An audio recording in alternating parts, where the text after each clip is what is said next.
Yan sa kwarto ko. Yan. Yan yung pinto ng kwarto ko. Di ba? Kasi nga kailangan. Bakal no? Bakal. Baka makawala Yan. Ito kwarto ko. Ito yung pinaka first part niya. Ito yung puro mga kung ano-ano. Yan. Ito, tripod lang yan. Tapos, ito yung tinatawag dyan na Quiapo. Quiapo daw tawag sa halaman na rin. May isda pa dito, di ba? Yan, isda. Ito naman, species yan ng fern. Pteridophyta, gano'n. Ito, body yan ng coconut. Putol-putol. Yun, mga kahoy-kahoy, mga halaman. Tapos ito, banga. May tubig yan, di ba? Yun, kawayan. Minsan may halimaw dyan, lumalabas. Ayun, nanonood. Tapos ito, mga halaman. Ito, napulot ko lang dahil ito. Nagandahan ako. Inuwi ko. Tapos ito, dati, malaking puno yan. Pinutol, kaya napunta na siya. Ito naman, dripod dyan. Ito yung kahoy. Kinuha ko sa likod ng bahay namin. Ito, isda. Tagapagbantay ng mga gwapo. Yan. Ito, yan, kahoy-kahoy. Tapos, mga bato. Ito, dati, buhay yan. Kulay violet siya. Dalawa yan ayun pa yung isa. Kaso, namatay na. Kaya, tawag ngayon dito, dry forest. Ito, tripod pa rin. Kasi ito yung species pa rin ng fern yan. Yung tinatawag niya nito, or lygodium. Tapos, merong mga suso. Yan. Iba dyan, buhay pa hanggang ngayon. Papasok tayo ngayon sa kwarto ko. Yan.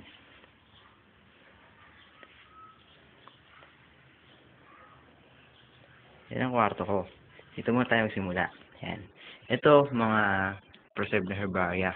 Fern, tsaka iba pang mga kapamilya nun.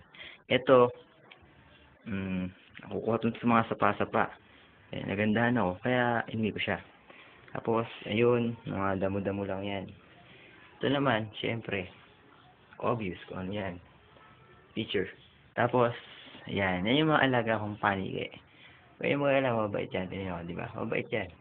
Hindi na gumagalaw. Tatlo sila, ayun pa isa. Nawawala minsan. Tapos, ito, si Chiki. Ayan, tagapagbantay ng tropeyo. Ng trophy. Ito, dati may culture dito ng algae. Kaso ngayon, wala na. Namatay na iba.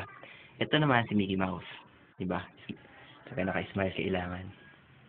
Ito, ano to? Bunga ng hasa. Bigay ito ni Toby. Kaso medyo nabulok-bulok na. Buti nga, walang gayumaw Tapos yan, mga kahayupan. Ano, yun, nililipad na nga iba Medyo sabog-sabog na. Yung mga kaluluwang nahihimlay sa loob ng kwarto ko. Yun, lovebirds yun. Kay kuya yun, namatay. Tinulusog ko na lang. Ito, anito ko yan. Paniki yan. Caterpillar. Mga palaka. Ayun. Bahay yun ng honeybee. Pinutol-putol ko lang. Ito, mga moth. Gamo-gamo. Ganon. Tapos, ito, yung malaking mariposa. Ito, gamo-gamo pa rin yan. Yun, paro-paro. Tapos, dito naman, sa side na to, nandito yung mga kung ano-anong mga napagtripan ko na kolektahin. Yan, mga ahas, mga kung ano-ano. Merong parang scorpion. Basta marami sila dyan. Ayan pa. Kung ano-ano. Tapos ito, yan, si Father Frog. Tapos dito sa side na to, nandyan naman yung mga chemicals. Yan, yan yun. Sandamakmak yan. Naglilik na nga Dito sa side na to, nandyan naman yung mga aparatus. Yan, drawing ko yan dati. Yan, kung ano-anong kabalastugan. Tapos, ito. Saan nga ba? Yan. Yan. Yan yung mga usually ginagamit sa chemistry. Tapos, microscope. Mga lenses. Ito, mga bote-botelya. Ginagamit din yan sa kung saan-saan. Pero minsan, pamatay. Ayun. Ito, bigay sa akin ito ng best friend ko.